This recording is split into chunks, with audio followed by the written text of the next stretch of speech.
Okay, so can you introduce yourself? My name is Danielle Guzman, and I teach in Seattle, Washington at Leschi Elementary, a kindergarten and first grade class. Thanks. And how would you say that the speakers that have been brought in by the seminar have changed the way you think about history and the way that you teach history?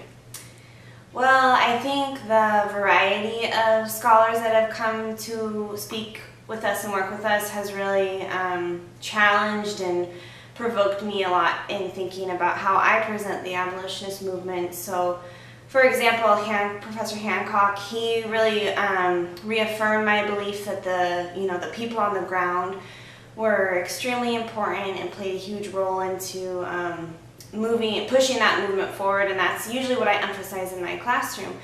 But then again, we had Professor Oakes come and sort of push that notion that, well, maybe they helped, but what was really important were these political actors. So it challenged me and kind of made me think about how I present the people and the topics of the movement, and reaffirm my beliefs that the people on the ground are the actors that I want to emphasize to my students. But it definitely pushed me to think about why and sort of defend that. Thank you. How would you say the experience of kind of living and discussing with other teachers has changed the way you think about history and the way you think about teaching?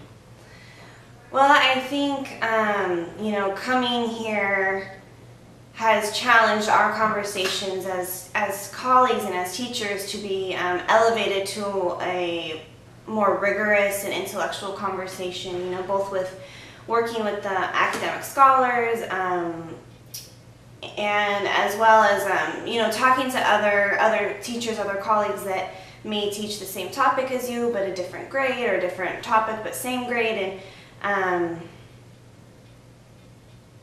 I just think I'm teaching kindergarten, and I'm sitting here next to people that are teaching AP history in 12th grade, and yet we have this common ground of our goals are to teach this movement and have our students fall in love with learning.